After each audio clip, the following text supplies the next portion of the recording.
এমনি গরম, আবার নিঃশ্বাস। আমি পুরো ভিজে গিয়েছিলাম, সেই ঘাম শরীরেই শুকিয়েছে। তাই শরৎ গরম না কি বলে, ওর ওসিলাতে একটুখানি টাটিয়ে আছে, কথা বলতে কষ্ট হচ্ছে, কিন্তু তারপরও আমি দুটো কথা বলার জন্যই এসেছি।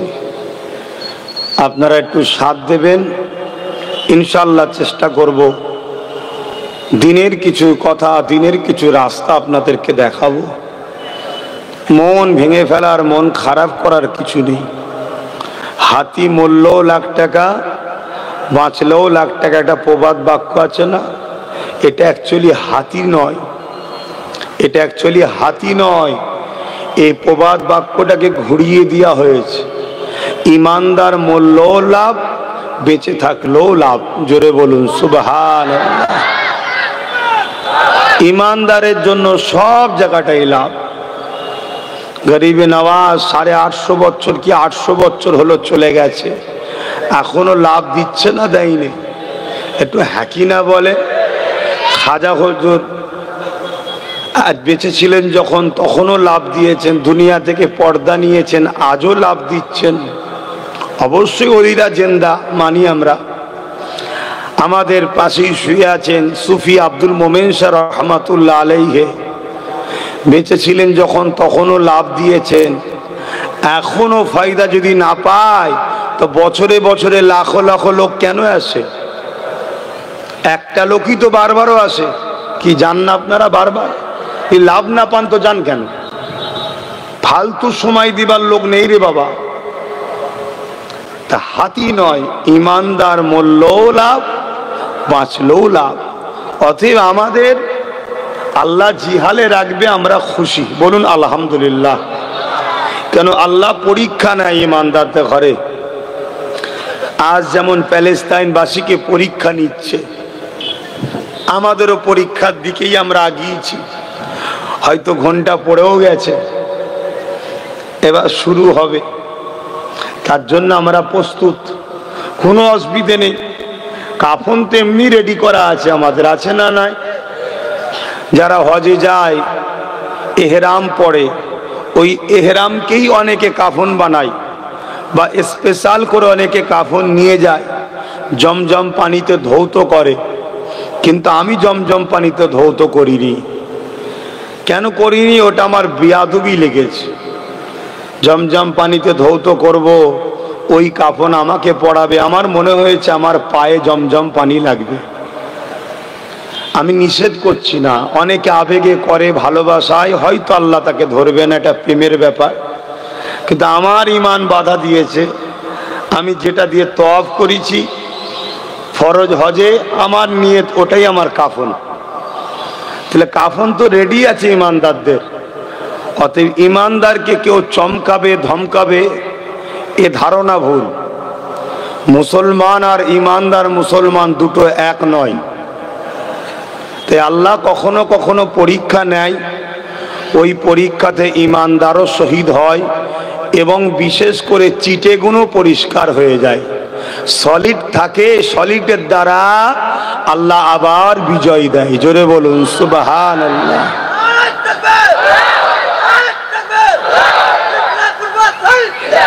এটা নবিয়ানা মেম্বার দাদা হুজুর 5 হুজুর আর সুফি আব্দুল মোমেন সাহেব হুজুরের স্মরণে বাকুল গ্রামবাসী, মা বাপ, ভাই বোন, যুবকরা, বিশেষ করে ফুরফুরা শরীফ আহলে সুন্নাত ওয়াল জামাতের ছেলেরা এই মাহফিলটা করে। এটা নবীর মেম্বার, এটা কোনো স্টেজ নয়। মিথ্যা তো ইসলামে বলাই নিষেধ, আবার এ জায়গায় বলা আরো মহাপাপ। তাই সত্য কথা বলছি, যে যতই চেষ্টা করুক, সে আইন করে হোক আর যে করেই হোক, বিজয় আলহামদুলিল্লাহ আমাদেরই হবে। জোরে বলুন সুবহানাল্লাহ। আরো জোরে বলুন সুবহানাল্লাহ। হয়তো ভাববে যে সব কাঠি মেরে দেবো, তুই যত কাঠি পারিস মার, এটুকু লিখেলে তোদের হাতে কিছু মানুষ ইমানদার মারা যাবে, তবে বেশিরভাগ চিটেগুলো মরবে। চিটেগুলো যখন পরিষ্কার হয়ে যাবে, সলিড আল্লাহ তৈরি করে নেবে, যখন তাদের নেতৃত্ব ইমাম মেহেদী সাল্লাম দেবে। হুজুরের নেতৃত্বে বিজয় আগামী দিন আমাদেরই হবে। জোরে বলুন সুবহানাল্লাহ। এটা দিনের মতো সত্য। আর এটাও শুনুন, এটা জানে বলেই তড়িঘড়ি করে এসব করা হচ্ছে। যারা এসব করছে না, এরাও জানে যে একটা ঘটনা ঘটবে। কেন আমরা যতটা না হাদিস কোরআনে রিসার্চ করি, যারা ইসলামকে মিটাবার জন্য চেষ্টা করে তারা crore crore million billion dollar টাকা খরচ করছে, করে তারা রিসার্চ করছে, করে তারা দেখছে যে মসজিদে আকসা এটা হবে ইসলামের মেন রাজধানী। মসজিদে আকসা প্যালেস্তাইন, এখানে কিয়ামতের ময়দান হবে। ইসলামের বহুত ইতিহাস ওই মসজিদে আকসাতে আগামী দিন ঘটবে। পুরো হুকুমত ওখান থেকে করা হবে। তাই তড়িঘড়ি করে চাইছে যেমন হোক করে দখল করব। আমি জানি 1 লক্ষ কম বেশি ওপরে মানুষ মারা গেছে প্যালেস্তাইনের। আরো যদি 10 লক্ষ মরেও যায়, এটা দুঃখ ব্যথা। আমার বাপ আমার মা তো তারা, আমার ভাই বোন, দুঃখ হবে না? হবে না। কিন্তু জালিম শোনো, একজন যদি থাকে, ওই একজন থেকে একদিন 1 কোটি, একদিন 10 কোটি, একদিন 100 কোটি, বিজয় কিন্তু হবেই আমাদের। জোরে বলুন সুবহানাল্লাহ। এটা 100%। আপনি হয়তো ভাববেন সব শেষ হয়ে গেল, তো কবে হবে? না, কিছুই শেষ হয়নি। কেন বিজয় যিনি দেন, ওটা জমিনে ফাইসাল্লাহ হয় না, ওটা আসমানে ফাইসাল্লাহ হয়। তো যাক, মন খারাপ করার কিছু নেই, ভুলটাকে শুধরাতে হবে। তবে চারিদিকে একটু কান পাতলে শুনতে পাচ্ছি অনেকে বলছে ভুল হয়েছে, ওই আব্বাস নওশাদই ঠিক ছিল। এখন একটু হলেও অনেকে ভুল ভাঙছে।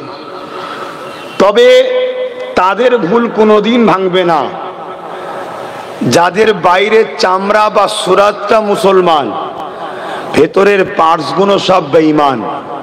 তারা শুধরাবার নয়।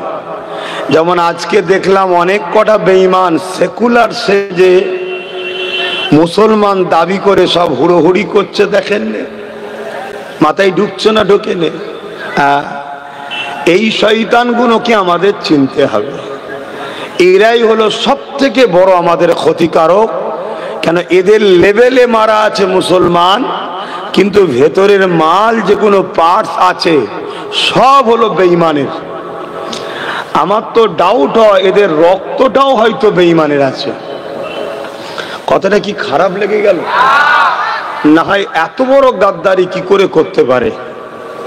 এত বড় গাদ্দারি কি করে করতে পারে মসজিদের সাথে, মাদ্রাসার সাথে? হয়তো লোভ লালসায় আমার সাথে তোমার সাথে করতে পারে, কিন্তু মসজিদ, মাদ্রাসা, কবরস্থানের সাথে, ঈদগাহর সাথে, খানকার সাথে এত বড় গাদ্দারি করে কি করে? তা আমার মনে হয়, আমরা দেখেছি না কলমের গাছ একটা হয়, দেখেন না, অন্য চারা এসে লাগিয়ে দেয়। তো সেই জায়গায় আমার ডাউট হচ্ছে, এটা একটা ধারণা, ডাউট হচ্ছে। আপনাদের কারো কষ্ট হচ্ছে? কেন আপনারা তো ওই ক্যাটাগরির নয়, তো তাহলে গায়ে লাগার কিছু নেই। আর যদি এই ক্যাটাগরি যে হবে তার গায়ে লাগতেই পারে, কিন্তু তার গায়ে লাগাতে আমার কোনো অসুবিধা নাই।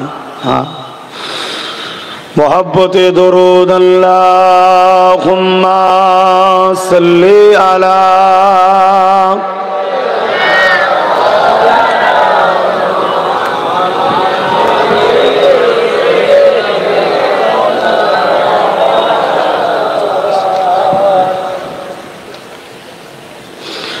أعوذ بالله من الشيطان الرجيم بسم الله الرحمن الرحيم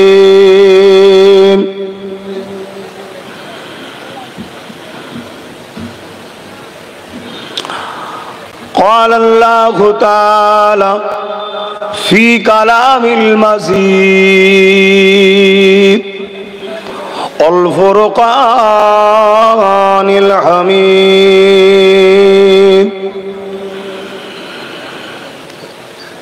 إن الله وملائكته يصلون على النبي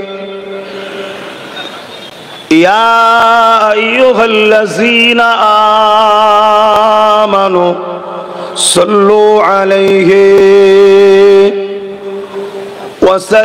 وسلموا تسليما اللهم صل على পাহাড়ের দূর থেকে দেন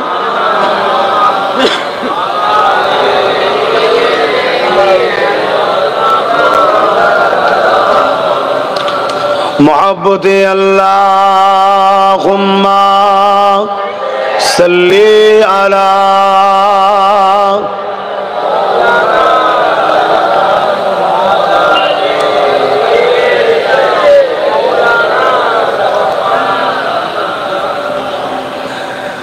मेरे आँखों की पुतली में जलवा मोहम्मद का मेरे दिल के आईने में नक्शा है मोहम्मद का कोई जन्नत में जाएगा कोई दोज़ख में पहुँचे मदीने की तरफ दौड़े दीवाना मोहम्मद का अल्लाहुम्मा सल्ली अला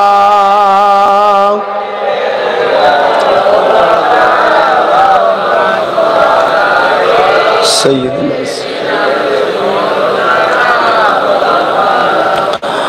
मददगार जिसी का रसूले खुदा हो उसे और हिम्मत का परवाह किया है मदद को चले आएंगे कमली वाला डूबते डूबते ही संभल जाएगा अल्लाहुम्मा सल्ली अला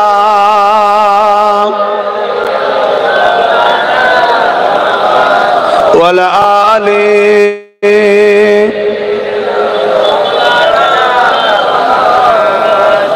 कलमे ला इलाहा इल्लल्लाह ला इलाहा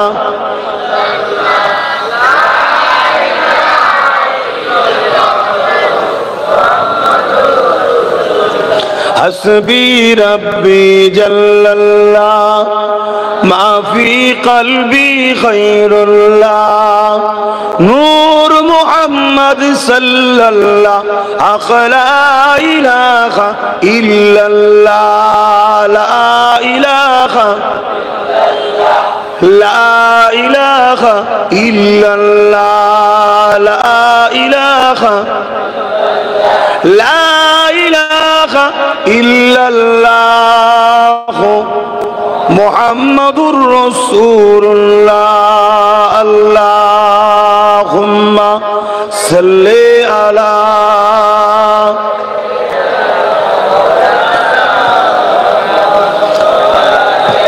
सय्यदना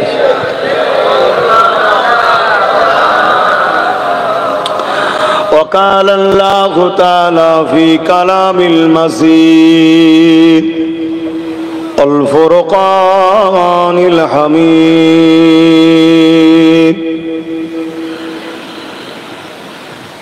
قد جاءكم من الله نور وكتاب مبين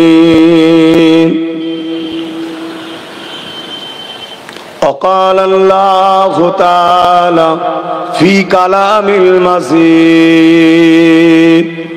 والفرقان الحميد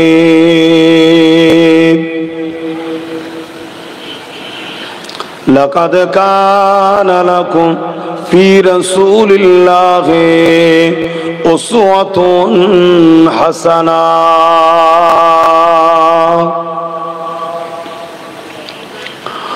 উপস্থিত আমার আব্বা জানেরা, আমার নওজোয়ান তরুণেরা, যুবকেরা, দূর দূরান্তে অবস্থিত আমার আম্মা ও বোনেরা, ছোট ছোট বাচ্চারা, সম্মানীয় উলামা হযরত ইমাম সাহেবগণেরা,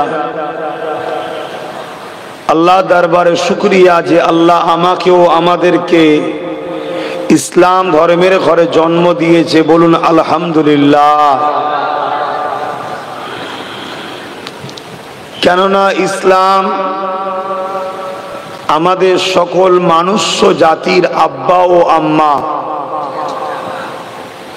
তিনার ধর্ম ছিল ইসলাম। জোরে বলুন সুবহানাল্লাহ।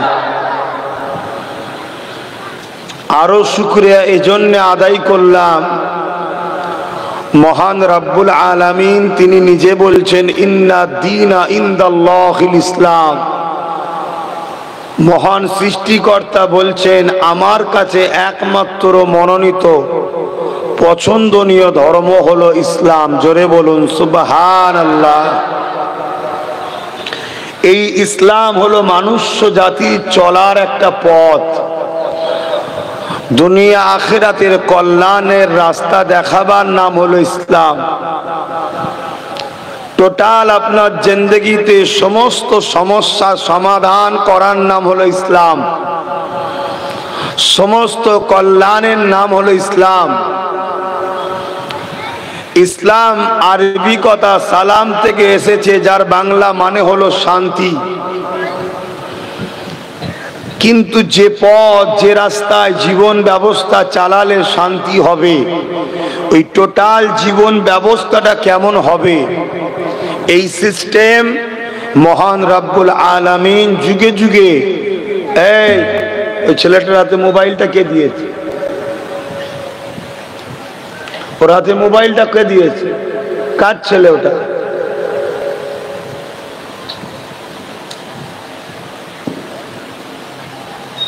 আমরা তো তোমাদের ঘরে প্রায় বারণ করি বাচ্চাদের হাতে ফোন দেবে না, আর তোমরা মোবাইল এত ব্যস্ত কেন? সব বন্ধ করো।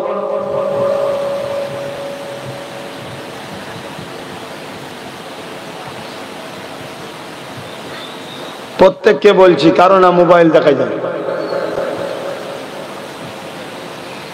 আমি আবার শুরু করার আগে বলছি, ভালো না লাগে চলে যেতে পারেন, সাইডে থাকুন, তাবারুক দেবে, আসবেন, তাবারুক নেবেন, চলে যাবে। কেন আর মহব্বত দেখাবার সময় নেই, আর কাউকে প্রয়োজনও নাই। অনেক বুঝিয়েছি। 2016, 17, 18, 19, 20, 21, 22, 23, 24, 25 চলছে। এত বছর ধরে চিৎকার দিচ্ছি পরিবর্তন হও, পরিবর্তন হও, কিন্তু না। ঠিক আছে, আগামী দিন দেখো না কি হয়।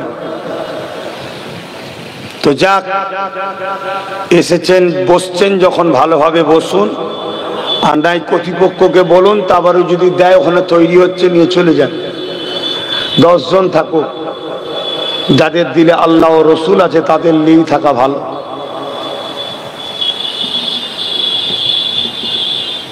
তো ভাইয়েরা আমার, আজ পৃথিবীর যেদিকেই তাকাচ্ছি,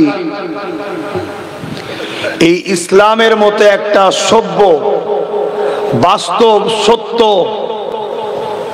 মানবতা, ইনসাফ, ইনসানিয়াতের ধর্মের পিছনে একদল মানবরূপী পশুরা দিন রাত পাগলা কুকুরের মতো ঘেউ ঘেউ করে যাচ্ছে। কখনো ইসলামকে জঙ্গি বলছে, কখনো ইসলামকে আতঙ্কবাদ বলছে, কখনো ইসলামকে মিটিয়ে দেবে বলছে, কখনো ইসলামের পবিত্র গ্রন্থ কোরআনকে বেইজ্জতি করার চেষ্টা করছে, কখনো আল্লাহর বিরুদ্ধে, কখনো রসুলের বিরুদ্ধে নানানভাবে কুৎসা লটাবার ষড়যন্ত্র পুরো পৃথিবী জুড়ে যেন একদল মানবরূপী পশুরা উঠে পড়ে লেগেছে। এটা কিন্তু নতুন নয়,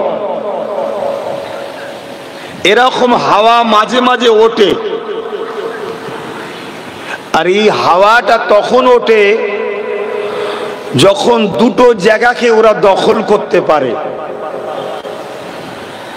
একটা হলো ক্ষমতার আসন যখন ওরা দখল করে নেয়, দ্বিতীয় নম্বর হলো যখন মুসলমানের বড় বড় একটা অংশ উলামাদের ঘরে গোলাম বানিয়ে নেয়, তখনই এরা মাথা চাড়া দিয়েছে। কেন ইতিহাস দেখলে দেখা যায় এরকম হামলা যুগে যুগে যুগে যুগে একদল মানবরূপী পশুরা চালিয়েছে। সেটা ফেরাউনের নামে হোক,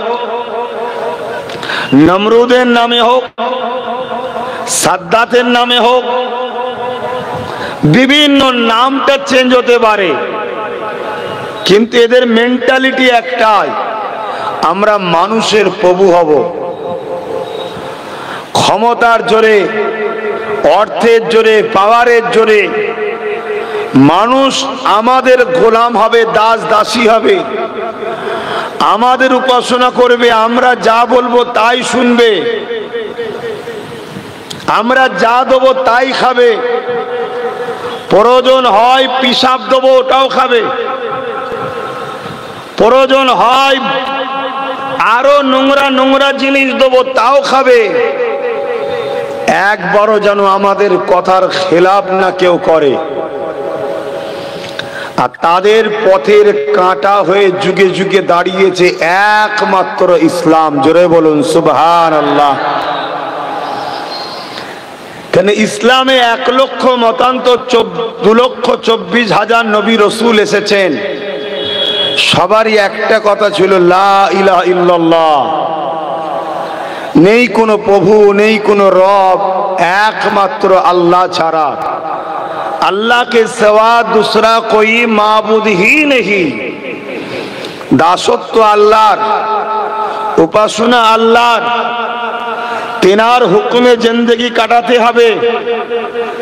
তুমি কি খাবে, তিনি যেটা খাদ্য হালাল করেছে সেটা খাবে। তুমি কিভাবে চলবে, কোন মানুষের মন গড়া কথাই নয়, কোন মানুষের বানানো মতে নয়। তোমার সৃষ্টিকর্তা যেটা বলেছে ওইভাবে চলতে হবে। ইসলাম যুগে যুগে ইনসাফের কথা বলেছে, ইনসানিয়াতের হয়ে লড়াই করেছে, মুসলিমের হয়ে লড়াই করেছে, গরিবের পাশে দাঁড়িয়েছে, এতিমের অধিকার দিয়েছে, নারীদের বাঁচার স্বাধীনতা দিয়েছে। এক কথায় সন্ত্রাস, অসভ্যতা, নোংরাকে মিটিয়ে যুগে যুগে ইসলাম মানুষ জাতিকে শান্তি, সভ্যতা, ইনসাফ, কল্যাণের রাস্তা দেখিয়েছে। জোরে বলুন সুবহানাল্লাহ। তার ছোট্ট একটা প্রমাণ আপনাদের দিই। কদিন আগে ঈদ হয়ে গেল, তাম পৃথিবী জুড়ে 250 কোটি লোক ঈদ পালন করলো। এর জন্য অন্য কোন ধর্মের লোকের কোনো ডিস্টার্ব হয়েছে? এর নাম হলো ইসলাম। অথচ পৃথিবীর বিভিন্ন জায়গায় তাকিয়ে দেখুন, কেউ মসজিদে ঢুকে, কেউ মাদ্রাসায় ঢুকে, বারবার ইসলাম ও মুসলমানদের ঘরে হত্যা, গুলি, খুন, নানা রকম অত্যাচার করেই যাচ্ছে। বড় দুঃখের সাথে বলতে হয়, আমাদের মাতৃভূমিতে এই অসভ্যতাটা ছিল না। রিসেন্ট দেখছি আমার ভারতবর্ষ এই হাওয়া যেন একটা হু করে বইছে। এই হাওয়া যেন আমার দেশেও শুরু হয়েছে। যেদিন থেকে কেন্দ্রে বিজেপি সরকার এসেছে ওই দিন থেকে হাওয়াটা যেন বাড়ছে। তার আগে কিন্তু এমন হাওয়া ছিল না। কোনো একটা জায়গায় যেন মনে হচ্ছে ওরা হয়তো এই হাওয়াটা চালাবার জন্য পিছন থেকে সাপোর্টই মনে হয় করছে। কেরাম মনে হচ্ছে না? হয়নি। এতে মূলত কি হচ্ছে, আমার দেশের ভৌগোলিক পরিস্থিতিটা নষ্ট হচ্ছে। আমার দেশে বিদেশি কোম্পানি আসতে চাইছে না, আমার দেশের ভাইচারা নষ্ট হচ্ছে, আমার দেশের জিডিপি একেবারে তলানিতে চলে যাচ্ছে, আমার দেশ দেউলিয়ার দিকে চলে যাচ্ছে। কেন? নিজেরাই যদি দিন রাত ঝগড়া করে মরি, তা কারবার ব্যবসা বাণিজ্য কখন করবে? তো যাক, আল্লাহ আমার দেশকে এই হিংসার আগুন থেকে হিফাজত করেন, বলুন আল্লাহুম্মা আমিন। আল্লাহ আমার দেশবাসীকে সঠিক বুদ্ধি দেন, বলুন আল্লাহুম্মা আমিন। তা আমার বোঝার উদ্দেশ্য যেটা, ইসলামের ওপরে বারবার হামলা হয়ে আসছে। আমরা যদি পিছনের ইতিহাস দেখি, ইসলামের ওপরে অনেক সাইড দিয়ে হামলা হয়েছে, তবে দুই শ্রেণীর হামলা হলো সব থেকে চরম ভাবে। দুই শ্রেণীর ব্যক্তি, মন দিয়ে শুনছেন তো নাকি? মনে থাকবে। এক শ্রেণী হলো জালিম অত্যাচারী শাসক। এক শ্রেণীকে বলুন, আমি ইসলামের কথা বলছি, আপনারা মুখ খুলে কথা বলবেন না। প্রথম এক নম্বর শ্রেণীকে জালিম অত্যাচারী শাসক। সব শাসকরা নয়, সব শাসকরা নয়, যারা জালিম শাসক, অত্যাচারী শাসক, ফ্যাসিবাদের চিন্তা ভাবনা যারা নিয়ে চলে, এই ধরনের মেন্টালিটির যারা শাসক, তারা যুগে যুগে ইসলামের বিরোধী করেছে। কেন? কারণ কি? জালিম শাসকের লক্ষ্য হলো ক্ষমতার জোরে মানুষের কণ্ঠকে রোধ করে আমি মানুষের প্রভু সেজে বসবো। আর ইসলাম জালিম শাসকদের ঘরে পরাজিত করিয়ে মানুষকে হাসাবার কথা শিক্ষা দেয়। জোরে বলুন সুবহানাল্লাহ, আরো জোরে বলুন সুবহানাল্লাহ। তাই জালিম শাসক ইসলামকে সর্বসময় ভয় করে।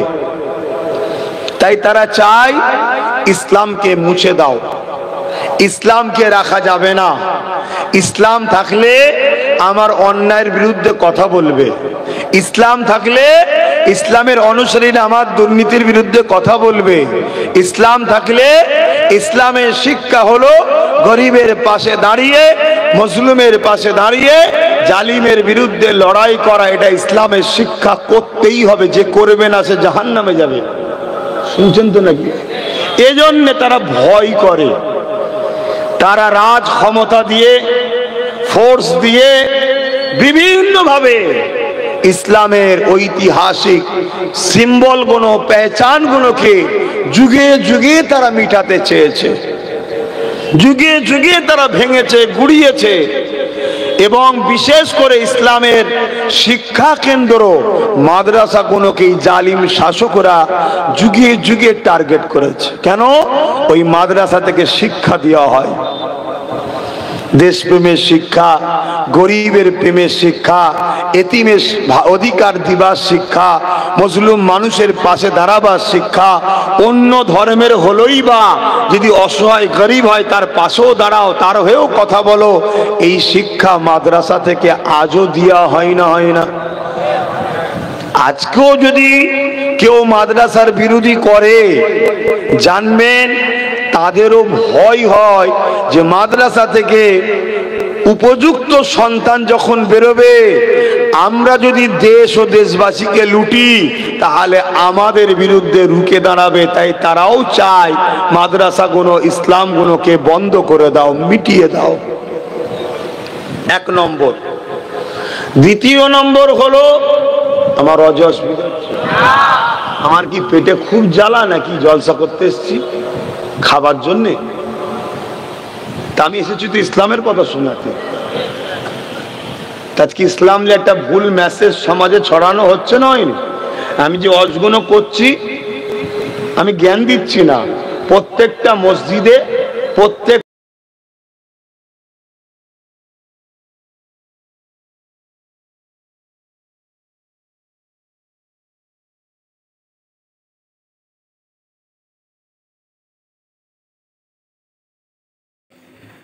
মাশাআল্লাহ।